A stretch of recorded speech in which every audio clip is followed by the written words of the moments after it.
Oke, anak-anakku sekalian, mohon maaf tadi ada gangguan ya. Jadi kita lanjut dan mohon untuk sementara mikrofonnya tidak diaktifkan dulu ya, biar suara Bapaknya terdengar jelas. Kita lanjutkan bahasan yang tadi tentang 3C ya, itu care ya. C yang pertama itu care, itu care terhadap orang lain ya. Nah, care terhadap orang lain itu tadi salah satunya adalah bagaimana kita perlu mengingatkan ya penggunaan APD yang standar kepada rekan atau teman satu grup atau di luar grup ya. Ini perlu kenapa? Karena kalau kita tidak melakukan pengingatan ataupun apa ini ke orang lain, maka sama saja kita sudah membiarkan orang lain juga melakukan penyimpangan gitu ya, melakukan penyimpangan terhadap ketentuan yang ada. Oke, Bapak akan share screen lagi materinya biar oke, udah kelihatan muncul di layar? Udah, Udah, Pak. Pak. Oke, Udah ada. Udah, Pak. ya. Udah ada, Pak. Udah ada. Oke, terima kasih. Dilanjut kembali. Nah, kemudian bentuk kepedulian kepada orang lain yang berikutnya adalah care memperhatikan dan mengingatkan kerapihan dalam berpenampilan dan kepada rekan kerja. Ya, sama tadi juga. Jadi mengenai APD, mengenai kerapihan sama. Yang namanya di perusahaan, terutama di PT Komatsu Indonesia, itu wajib rapi.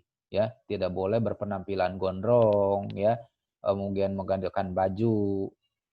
Baju biasanya kalau karyawan itu ngecek harus dimasukkan. Ya, nah, Ya, Pak. karyawan lain pun sama, ya harus kita ingatkan gitu. Jadi tidak melakukan pembiaran.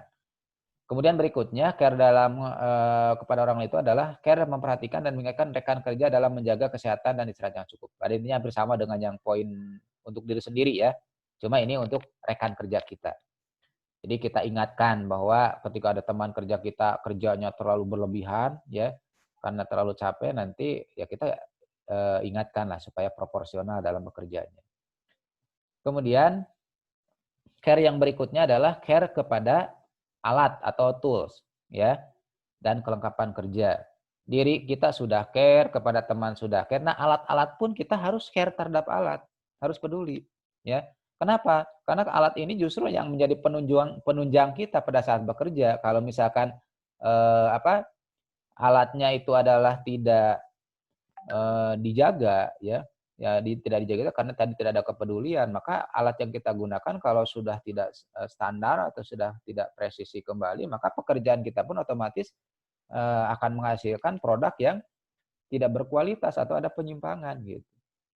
Nah, apa bentuk kepedulian kita kepada tools atau alat-alat dan kelengkapan kerja ini? Yang pertama, melakukan pengecekan kebersihan dan kelayakan tools ya atau peralatan sebelum dan setelah digunakan. Ini penting sekali. Ini banyak terjadi kasusnya pada saat kita praktek, terutama kalau di sekolah, ketika setelah praktek banyak alat yang berserakan atau berantakan di mana saja. Jadi tidak ada jiwa tanggung jawabnya ya, atau pedulinya terhadap peralatan yang sudah kita gunakan itu, bagaimana kita jaga ya.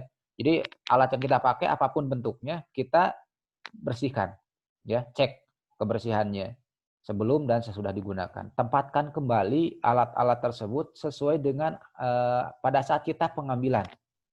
Kalaupun ada alat yang berserakan bekas orang lain misalkan, kita care, kita ambil, kita tempatkan ya. Nah, ini karena ketidakpedulian terhadap peralatan ini tadi bahkan bisa jadi menyebabkan sebuah kecelakaan kerja gitu. Dan ini penting sekali dipahami dan ini Bapak kira nanti yang tidak mudah itu adalah bagaimana kita mengimplementasikan atau mempraktekkan ya. Contoh sederhana ya tadi pada saat praktek di bengkel bagaimana setiap orang itu bisa care ya, peduli dengan alat-alat yang dia pakai. Berarti bentuk kepeduliannya bagaimana? Tadi alat-alat yang dipakai itu dijaga, dirawat, disimpan kembali ya, kemudian dibersihkan. Nah, ini yang tentu kalau di PT Komatsu Indonesia udah jelas ya. Bahkan ada sanksi ketika misalkan satu alat ataupun satu mesin yang rusak, maka harus tanggung jawab gitu. Kemudian yang berikutnya berkaitan dengan care terhadap alat ataupun kelengkapan kerja ini adalah melakukan pengecekan terhadap tools atau alat-alat secara periodik ya. Jadi alat yang akan kita pakai ya Contoh pada saat kita mau mengelas, maka kita harus cek dulu tuh mesinnya itu apakah masih eh, ampernya masih normal, kemudian misalkan listriknya itu juga normal, termasuk alat-alat yang lain. Ya, jadi sebelum bekerja itu cek and recheck dulu, tidak asal langsung kerja, ya karena tadi sekali lagi ketidakpedulian, kesembronoan kita, ya akan menghasilkan pekerjaan yang gagal. Kemudian berikutnya masih berkaitan juga dengan care terhadap peralatan adalah melakukan ya pemilahan tool ya yang standar dan tool yang tidak standar. Jadi antara alat-alat yang masih standar dan yang tidak jangan disatukan, pisah. Karena kalau disatu nanti ya akan berdampak pada saat pemakaian kita mungkin tertukar gitu. Jadi dipisah mana alat-alat yang standar, mana alat-alat yang sudah tidak standar, ya. Dan yang sudah tidak standar tidak layak maka tidak digunakan, ya. Jadi jangan sekali-kali menggunakan alat yang memang sudah tidak standar. Kenapa? Ketika sudah standar maka nanti hasil yang dihasilkan pun tidak akan standar. Akhirnya akan ada istilah namanya reject atau produk gagal, ya. Nah, ini penting dipahami, penting diimplementasikan oleh semua. Oke, sampai sini dulu. Ada yang mau ditanyakan atau yang mau disampaikan sebelum Bapak lanjut kembali? Itu Pak, apa teh namanya teh Pak? Kalau care apa Pak? Nggak Siapa? kedengeran soalnya Pak. Oh, baik. Penjelasan care. Care ya. Siapa tadi namanya yang bertanya? Ibnu Pak, Ibnu. Oh, Ibnu, ya. Care itu ya, kalau bahasa sederhananya adalah peduli, ya. Jadi kita yang namanya care itu harus peduli dan tidak melakukan penyimpangan terhadap sesuatu yang distandarkan. Ya, itu care. Jadi melihat apapun yang menyimpang itu kita harus peka gitu. Itu namanya care, peduli. Ya, peduli kepada sesama, ya, peduli kepada diri sendiri, pada alat. Jadi care ini sebagai sebuah sikap mentalitas yang muncul dari diri seseorang ketika melihat sebuah penyimpangan, artinya penyimpangan itu sesuatu yang di luar standar gitu ya. Gitu. Nah, maka dia akan dengan sendirinya menyadari dan dia akan melakukan perbaikan dan tidak melakukan pengulangan atau tidak melakukan pelanggaran terhadap apa yang menyimpang tersebut. Gimana Ibnu, bisa diikuti nggak? Bisa dipahami nggak penyampaian Bapak barusan?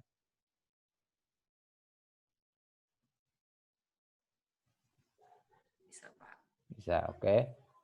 Ada lagi atau kita lanjut dulu? Lanjut Pak. Patah-patah Pak di sininya Pak. Oh, patah-patah ya? Berarti sinyalnya mungkin kurang bagus ya? Jaringannya jelek Pak. Oh iya, ya nggak apa-apa lah. Minimal sudah berusaha gabung di sini ya. Oke, kita lanjutkan ya. Berikutnya adalah care berkaitan dengan kepada lingkungan kerja. Ya, setelah diri sendiri oke, teman kerja oke, alat-alat oke, maka yang berikutnya adalah kita wajib care atau peduli terhadap lingkungan kerja. Kenapa? Ya kita kan tidak bisa terlepas yang namanya kita bekerja, pasti kita berada di lingkungan tertentu. Ya, kalau lingkungan tempat kita kerja nyaman, maka kita pun bekerja dengan nyaman dan aman.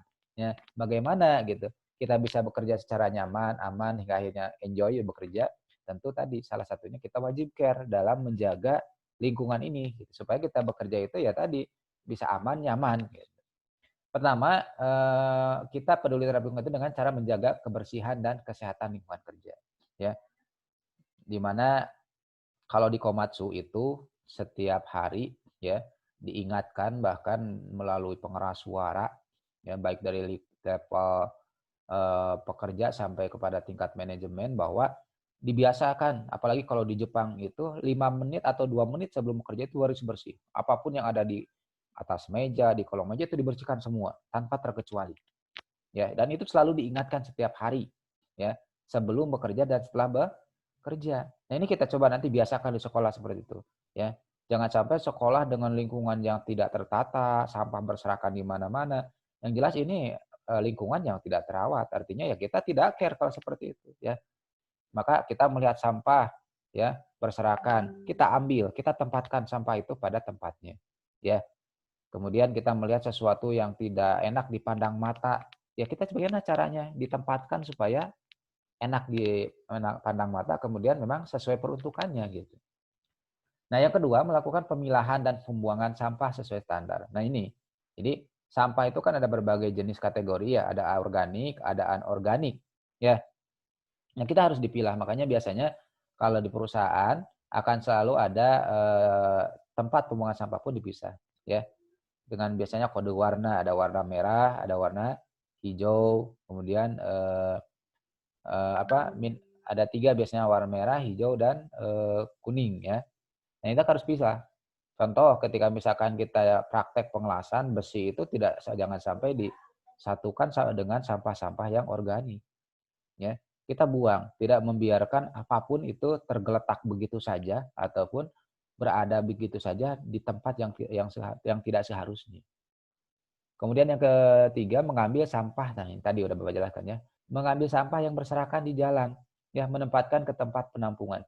Kita jangan merasa rugi, jangan merasa gengsi, ya, ketika ada sampah kemudian kita ambil. Ya, justru kita harus bangga.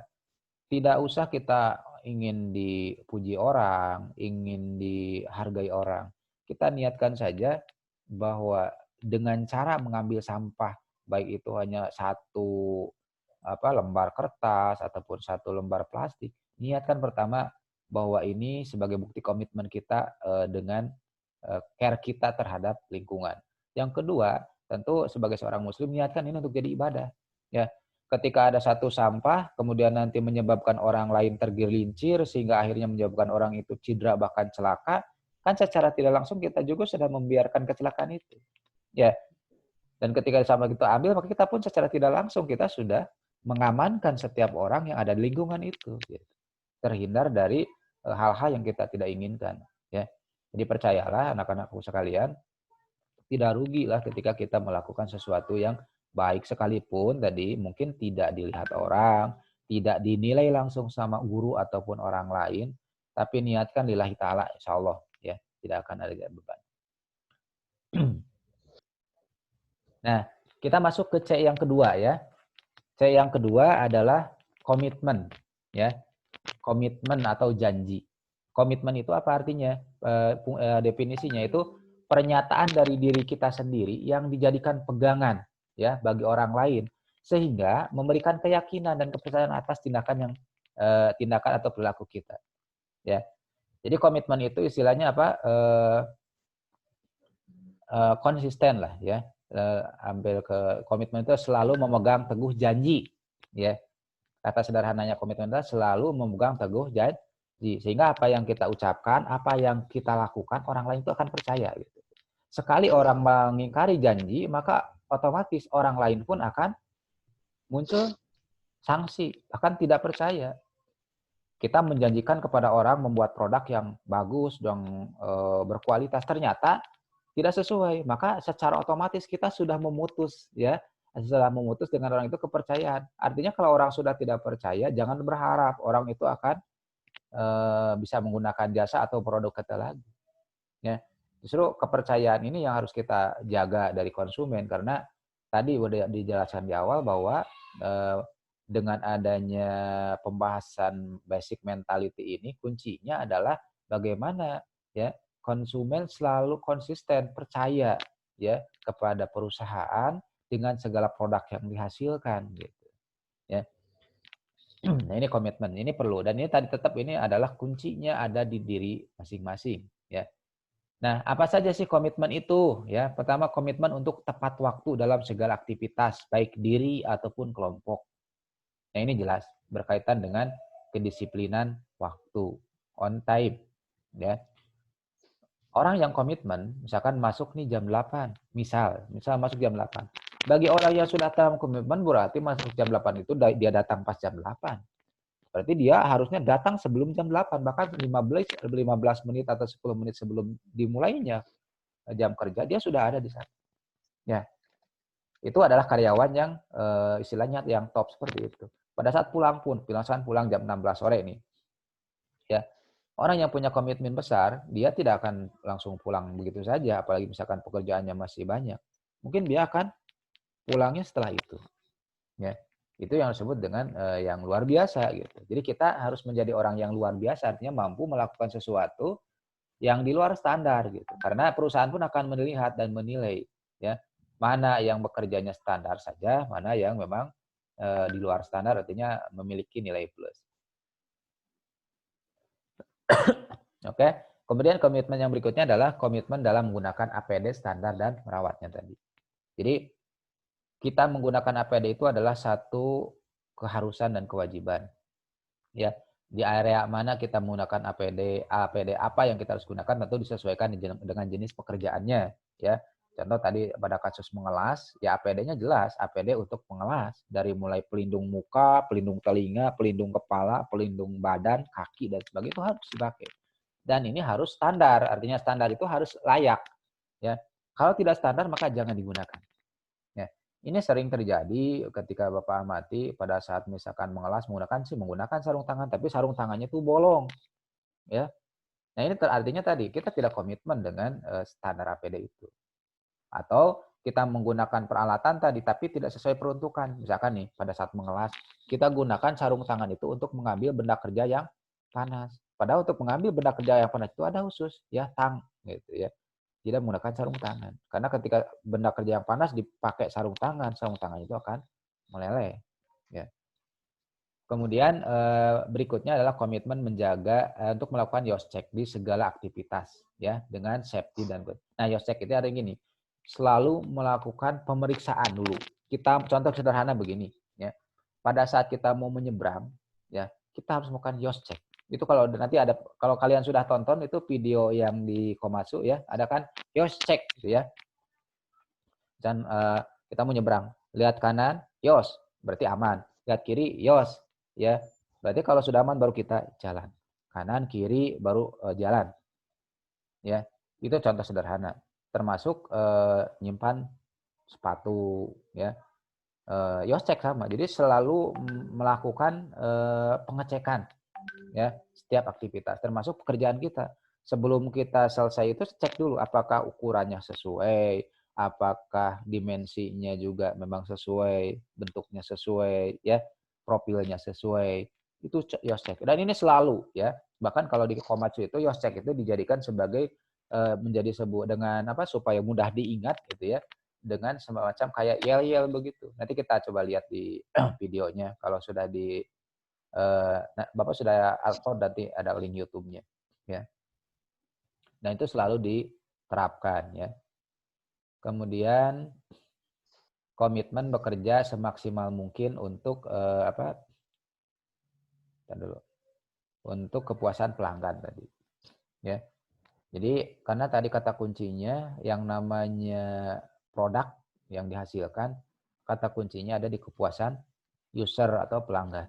Ya, pelanggan merasa puas, pelanggan merasa bangga dengan produk yang sesuai yang ia minta, maka dengan otomatis gitu ya, pelanggan kita akan terus ya, akan terus bahkan tadi tidak menutup kemungkinan pelanggan ini pun secara tidak langsung mungkin memberikan promosi bahwa perusahaan kita ini punya produk yang berkualitas loh gitu. Gitu. Ya baik nih ada siapa Nanda baru gabung ya. Oke, sampai sini dulu nih. Ada yang mau ditanyakan nggak? Kalau tidak ada, kita lanjutkan kembali ya.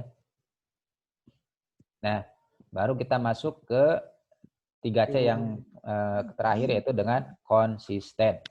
Ya, konsisten. Konsisten itu apa? Konsisten adalah disiplin dalam hal menjalankan nilai-nilai budaya industri di Komatsu. Ya, baik itu mencakup 3C, 3S nanti kita akan bahas, 3H, 5K, Horenso, ya, TKM, dan YOSCEK secara terus-menerus. Nah, ini ada contoh ilustrasi penerapannya. Konsisten. Nih, ini penggunaan APD tidak standar. Kenapa tidak standar kira-kira? Ada yang bisa menjawab gak ini? Di gambar ilustrasi pertama yang ditanda silang ini tidak standar. Kenapa? Karena itu Pak yang seharusnya dipakai di Udah ada dagu malah kacamatanya, di Pak. jidat. Pertama, tali dari helm ini tidak dikaitkan ke dagu ya. Jadi Ya. di atas. Kemudian yang kedua tidak menggunakan Kacamata. kacamata. Ya, ini yang standar. Jadi kacamatanya dipakai, helmnya dipakai selalu ini. Jadi yang di perusahaan di apa? Di Komatsu, tamu siapapun yang datang wajib pertama menggunakan minimal ini helm. Ya, apalagi kalau dia masuk ataupun berkunjung ke area-area yang berbahaya itu wajib ya, termasuk kacamata biasanya.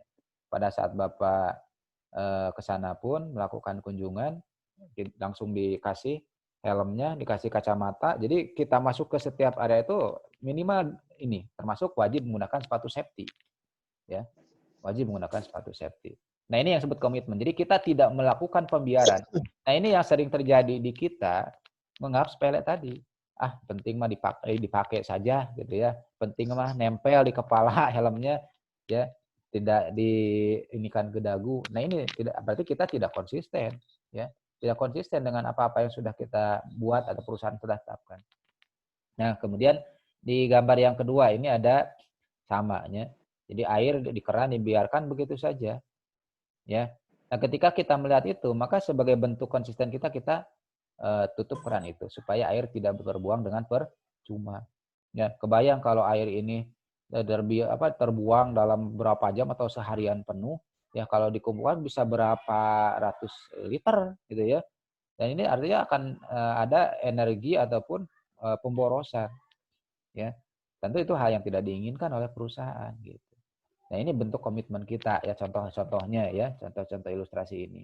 Dan ini pun harus Bapak harapkan diterapkan di lingkungan rumah, di sekolah ya. Karena sekali lagi ini akan kembali kepada kebiasaan. Kalau kita biasa peduli ya, kemudian konsisten dengan hal seperti itu, insya Allah tanpa diingatkan pun kita akan melaksanakan. Nah, ini juga masih sama contohnya ya. Ini lantai membiarkan dalam kondisi basah dan kotor ya, maka sebagai bukti komitmen kita ya, kita apa, kita ambil alat pengepelnya ya, kemudian kita bersihkan ya yang basah dan kotor tidak, supaya apa, satu menghindari orang lain jatuh ya, yang kedua juga menghindari bakteri ataupun mungkin penyakit yang nanti akan terpapar kepada orang-orang yang ada di sana ya. Nah, ini contoh-contoh penerapan yang Bapak kira kalian juga bisa diimplementasikan. Ini juga sama nih. Ketika melintas, terlihat ada sampah berserakan, maka bentuk komitmen kita adalah apa? Kita ambil sampah tersebut, kemudian kita tempatkan ke tempat sampah. Ya, jadi tidak melakukan pembiaran. Satu orang membuat sampah, di contoh di sekolahnya, misalkan ada 1.500 orang. Satu orang membuang sampah, ketika semua membuang sampah meskipun hanya satu plastik ataupun satu helai tisu, ketika orang itu tidak sadar semua, maka akan menjadi tumpukan sampah. Ya, tapi ketika setiap orang sadar, hanya beberapa orang yang melakukan penyimpangan, misalkan kita yang sadar, ambil sampah tersebut, tempatkan, maka insya Allah ini akan terus-menerus. Pertama menjadi amal kebaikan, yang kedua berdampak positif bagi lingkungan, bermanfaat bagi semua. Nah, ini contoh-contohnya ya. Jadi ini ilustrasi saja. Termasuk di sini cara berjalan pun ini ada nih. Ini yang disebut dengan pedestrian. Jadi kalau di perusahaan, bahkan di sekolah pun nanti harusnya ada jalur khusus. Mana jalur untuk pejalan kaki, jalur untuk motor. Jalur keluar dan jalur masuk itu harusnya tidak bercampur. Ya. Nah, di perusahaan itu ada disebut dengan pedestrian ini. Area seperti ini yang ditandai tanda putih biasanya untuk pejalan kaki. Kalau area-area yang ada strip kuning-kuning biasanya itu untuk mobil pengangkut barang atau ada forklift, itu juga ada jalurnya. Ya. Jangan coba-coba kita jalan sembarangan, pasti minimal ditegur oleh security. Ya. Atau paling tidak dimarahin. Nah, ini bentuk komitmen kita. Karena kita nggak ada yang ngelihat nih, jalan di mana saja, berarti tadi kita tidak komitmen. Ya. Mau ada yang melihat, mau ada yang mengingatkan, kalau kita sudah memang komitmen ya kita jalan di sana. Meskipun mungkin kita harus muter gitu ya. Tapi ya begitulah gitu. Itu aturan yang ada.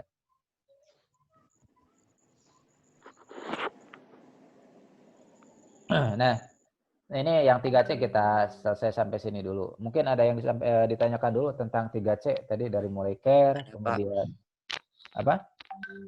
Ada tidak? Ada. Silakan. Siapa yang mau bertanya? Rifki? Rifki, Pak. Oh, silakan Rifki. Silakan, Ki. Pertanyaannya, apakah tujuan PT Komatsu menerapkan prinsip 3C? Oke. Apakah tujuan atau prinsip dari Telekomunikasi menerapkan prinsip 3C? Ya. Sebetulnya secara garis besar sudah Ada ya, Bapak Pak? tadi, oke, sudah Bapak ulas, ya. Jadi secara prinsipil, ya, PT Komatsu Indonesia menerapkan 3C ini adalah untuk membentuk satu kebiasaan ataupun habit, ya, di lingkungan pekerjaan dan di perilaku karyawan supaya apa? Eh, nanti produk yang dihasilkan oleh Komatsu itu adalah produk yang betul-betul kualitas sehingga menjamin kepercayaan dan kepuasan daripada konsumen. Ya, kemudian berikutnya juga berarti menjamin rasa aman, rasa nyaman dan keselamatan bagi pekerja dan pegawai termasuk yang ada di sana. Siapapun orang yang ke sana merasa aman masuk ke lingkungan situ gitu. Karena semuanya komitmen dengan 3C ini salah satunya. Ya. Jadi memberikan rasa aman, memberikan rasa kepercayaan gitu. Dan pada akhirnya ini tujuan utama tentu menjadi sebuah pola ya, pola baku yang memang ini terus-menerus dilakukan oleh orang-orang di perusahaan itu. Ya. Gimana Ki? Bisa bisa ini enggak penjelasannya? Bisa dipahami enggak? Bisa. Oke. Ada lagi yang mau bertanya?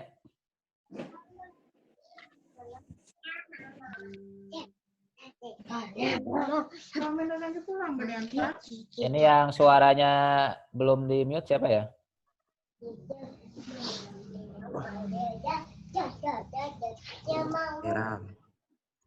Coba yang suaranya belum di mute di ini dulu biar tidak mengganggu ya penjelasan Bapak. Oke, kita lanjut saja kalau tidak ada lagi yang bertanya. Yang bahasan berikut dengan 3S ya. Apa itu 3S ini? Senyum, sapa, salam ya. Ini sebetulnya sesuatu yang secara istilah kita sudah tidak asing ya. Cuma mungkin dalam penerapannya kita belum semua bisa ya. Senyum artinya kita memberikan satu bentuk penyambutan rasa gembira ya, menerima rekan kita, teman kita ya. Kan orang akan pertama kali merasa nyaman, merasa dihargai dan merasa di privasinya terjaga ketika orang yang kita ajak interaksi ini memberikan respon yang positif gitu ya. Salah satunya dengan memberikan senyum. Jangan sampai begini, baru ketemu aja baru udah wajahnya cemberut gitu ya, apalagi marah-marah. Ya kita udah pasti di awal pun akan langsung antipati kan ya gitu. Yang jadi ilfeel gitu. Jadi ketemu siapapun ya, mau sesama, mau atasan, mau bawahan, kita biasakan senyum. Ya, tidak ada ruginya. Apalagi kalau di ajaran Islam kan udah jelas diajarkan senyum itu sebagai bentuk ibadah, apalagi salam, ya. Jadi kita biasakan senyum kepada orang lain karena dengan senyum itu kita mengekspresikan, mengeluarkan aura-aura positif kita kepada orang lain, ya. Ketika kita ketemu orang lain wajahnya gitu kan, dikasihaneun kan orang lain juga akan eh, apa berpikir balik, berpikir ulang. Orang tuh gimana gitu, belum apa-apa udah menunjukkan sikap yang menakutkan gitu. Ya, tapi ketika kita diawali dengan senyum, maka insya Allah kita akan memberikan kepercayaan kepada orang lain. Ya, itu salah satunya. Kemudian sapa ya. Sapa ya tentu kita bertegur sapa, ketemu siapapun, mau ketemu guru, ketemu rekan, ketemu apa yang di bawah kita misalkan, kita selalu bertegur sapa ya, menanyakan kabar ataupun sekedar ya say hello lah gitu ya. Jangan sampai ketemu itu selonong boy ya. Dan ini juga yang kadang Bapak prihatin melihat fenomena ketika kita melintas di sekumpulan orang kayak binatang ya gitu aja melewat saja tanpa merasa dosa gitu ya. Ya ini kan satu sikap yang memang pada akhirnya tadi kembali kepada mentalitas seseorang. Ya paling tidak ketika kita bertemu orang, melewati orang, kita menyapa atau melakukan permisi lah ya. Kemudian salam, jelas salam apalagi ini ya diajarkan di dalam ajaran kita, ajaran Islam ya. Salam itu artinya kita memberikan doa kepada orang lain. Orang lain didoakan selamat, kita pun sama kan didoakan juga oleh orang lain selamat kan begitu. Ya, kita akan berangkat bekerja ya. Ketika ada orang yang mendoakan selamat, maka secara tidak langsung mungkin itulah yang diijabah oleh Allah gitu ya. Yang tadinya mungkin kita akan mendapat bahaya ketika kita mengucapkan salam, kemudian orang lain pun mendoakan kita bisa jadi dengan izin Allah tentu misalkan kita diberikan keselamatan. Jadi jangan merasa rugi melakukan ini dan Bapak kira ya ini perlu dibiasakan. Ya, sekali lagi yang namanya mentalitas ini adalah modal dasarnya di pembiasaan. Yang terbiasa selonong boy ya selonong boy gitu ya. Yang terbiasa tidak hormat kepada orang yang lebih tua ataupun kepada sesama ya itu kembali. Makanya ya mudah-mudahan harapan Bapak dengan adanya materi ini karena PT Komatsu Indonesia udah pasti ya diminta komitmen dengan ini semua. Ya. Ya ini contoh kan ketika ketemu ya minimal lah say hello dengan teman gitu.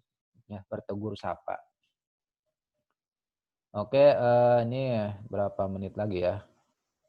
7 menit lagi lah mudah-mudahan ini. Tidak keburu nutup. Nah, ini. Jadi selalu tersenyum kepada siapapun dengan sikap gembira dimanapun kita berada. Ya. Kemudian tadi menyapa pada semua orang yang kita temui. Ya. Jangan sampai ketemu guru di jalan, bukan ngumpet. Ya. Ada yang gitu, wah ketemu guru teh ngumpet gitu. Tanya, dia jawab gitu. Ya. Mungkin guru kan tidak lupa, mungkin ya lupa karena wajahnya kan banyak yang harus dikenali. Tapi kan kalau seorang siswa kepada seorang guru tentunya tidak akan pernah lupa. Ya. Kemudian tadi berjabat tangan ya, selalu memberikan salam berjabat tangan. Tapi untuk kondisi sekarang ini karena kemarin yang kita bahas kondisinya pandemi ya, ini kita sesuaikan. Mungkin untuk salaman atau untuk bersalaman itu bisa dengan simbol begini untuk saat ini ya, gitu. Bukan berarti kita tidak salaman, tetap jiwa kita meskipun hanya dengan kan kalau secara fisik kita kontak fisik, tetap saja kunci utama di hati kita ya. Meskipun tangannya berjabat tangan, kalau hatinya ngedumel mah ya tetap aja gitu kelihatan gitu ya seperti itu. Jadi untuk kondisi sekarang ya mungkin untuk jabat tangan kita perlu betul-betul lihat situasi kondisinya ya karena kita kemarin kalau di PHBS diajarkan untuk menghindari kontak fisik secara langsung ya kecuali mungkin yang orang yang kita akan jabat tangannya percaya dan yakin orangnya sehat lah gitu ya. Tapi kalau kira ragu-ragu ya misalkan ya begini saja gitu salamnya. Assalamualaikum misalkan ya. Insya Allah gitu orang sudah mengerti kok dengan kondisi saat ini. Nah, bentuk salamnya kan tadi kalau seorang muslim berarti dengan ucapan assalamualaikum. Kalau misalkan untuk yang umum misalkan selamat pagi ya, atau semangat pagi. Nah, kalau perusahaan biasanya semangat pagi ya. Meskipun sore semangat pagi. Jadi semangatnya yang bukan masalah kondisi waktunya pagi atau sore bukan. Siang semangat pagi, malam semangat pagi gitu. Ya. Nah ini karena apa? Justru senyum salam dan ini akan membakar seseorang, membantu seseorang untuk menjaga supaya dia tetap semangat salah satunya. Saling mengingatkan. Oke. Nah, itu yang tiga ini ya, tiga S ya. Senyum, salam, sapa. Kita masuk ke basic mentality yang berikutnya itu tentang 3M. Nah, ini dalam bahasa Jepang ya, ada muda, mura, muri. Ya. Bahasanya ini adalah bahasa Jepang. Nah, muda itu kalau diartikan dalam bahasa Indonesia itu pemborosan atau bahasa Indonesia waste. Ya. Ya. Kemudian ada istilahnya mura. Mura itu tidak standar. Ya. Mura itu tidak standar. Artinya tadi adalah penyimpangan dari ketentuan yang ditetapkan itu murah. Artinya tidak standar. Yang ketiga adalah muri. Muri itu beban yang berlebihan, overburden. Ya. Baik itu dalam beban pekerjaan atau beban tanggung jawab. Ya. Nah ini makanya pembagian ini tentu perusahaan, kalau perusahaan-perusahaan yang sudah jelasnya Komatsu udah bisa mengukur ya. Nah Kenapa tadi? Ini kan tetap adalah sebagai modal basic mentality 3M ini. Mudah atau pemborosan, kemudian murah, tidak standar, atau muri, beban yang berlebihan. Pada akhirnya kalau ini terjadi di satu lingkungan perusahaan, ini akan mengakibatkan kerugian. Baik itu kerugian waktu, kerugian material, kemudian kerugian mungkin secara cost atau biaya, ya bahkan tidak menutup kemungkinan kerugiannya dalam bentuk terjadinya sebuah kecelakaan kerja gitu.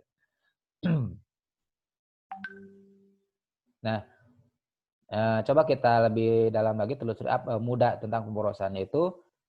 Mudah itu dalam bahasa berarti aktivitas pemborosan dan tidak memiliki nilai tambah atau tidak produktif lah ya, bahasa ininya tidak produktif.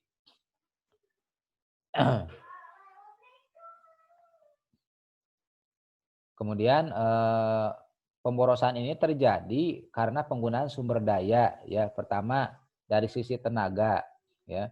Dari sisi tenaga, kemudian dari waktu, peralatan, material ya tadi, kemudian biaya tadi udah Bapak bahas. Jadi ketika ini terjadi pemborosan untuk kelima komponen ini, otomatis ini akan merugikan ya.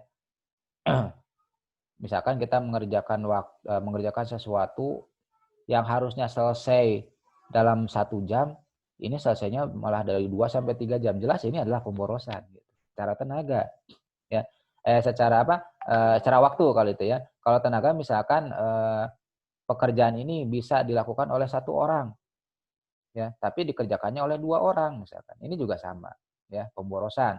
Peralatan misalkan peralatannya yang tidak standar ya. Nah, ini juga tadi pada akhirnya akan menimbulkan pemborosan ketika peralatan itu yang dipakai tidak sesuai standar, termasuk material dan biaya. Oke, kita lanjut dulu. Yang ketiga, macam-macam pemborosan ini.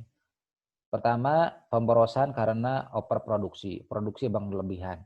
Misalkan kita memproduksi suatu barang tapi tidak sesuai dengan daya beli masyarakat, ya. Jadi banyak barang menumpuk akhirnya di gudang. Nah, ini pemborosan, ya. Sudah banyak contoh misalkan pabrikan mobil nih, ya. Dia melakukan produksi banyak tapi daya beli masyarakat kurang atau kepercayaan masyarakat terhadap produk kurang. Akhirnya otomatis apa? Daya beli kurang berarti akan menumpuk itu stok gitu ya. Nah, ini salah satu yang disebut dengan mudah karena overproduksi. Yang kedua, mudah karena koreksi, ya. Ya, artinya mudah karena koreksi itu ada pengecekan, ya. Pengecekan yang tidak akurat, tidak sesuai, ya. Ini akan menyebabkan juga pemborosan. Kemudian dalam proses tadi, proses yang harusnya secara singkat, misalkan bisa secara ini, tapi tidak tepat penanganannya, ini juga sama pemborosan. Kemudian moda dalam transportasi, ya, mudah karena stok tadi, stok yang berlebih, kemudian mudah karena gerakan, ya tadi. Nah, dalam proses gerakan pun di perusahaan itu jangan sampai melakukan gerakan yang berlebihan. Kalau misalkan gerakannya bisa efektif, hanya 1-2 gerakan bisa selesai, misalkan memindahkan barang nih dari satu lokasi ke lokasi lain. Ini harus jangan sampai boros gitu, artinya dalam boros gerakan. Diupayakan gerakannya itu tidak terlalu memakan waktu atau menyita tempat. Ya, nanti kita akan coba ada pembahasan lebih lanjutnya. Kemudian mudah karena menunggu. Ya, kita sudah janjian nih, misalkan ya jam 8. Kalau kita sudah punya janjian, dibiasakan kita harus lebih dulu datang sebelum waktu yang ditentukan. Jadi kalau kita janji jam 8, kita datang setengah 8 atau 15 menit sebelum jam 8. Karena apa?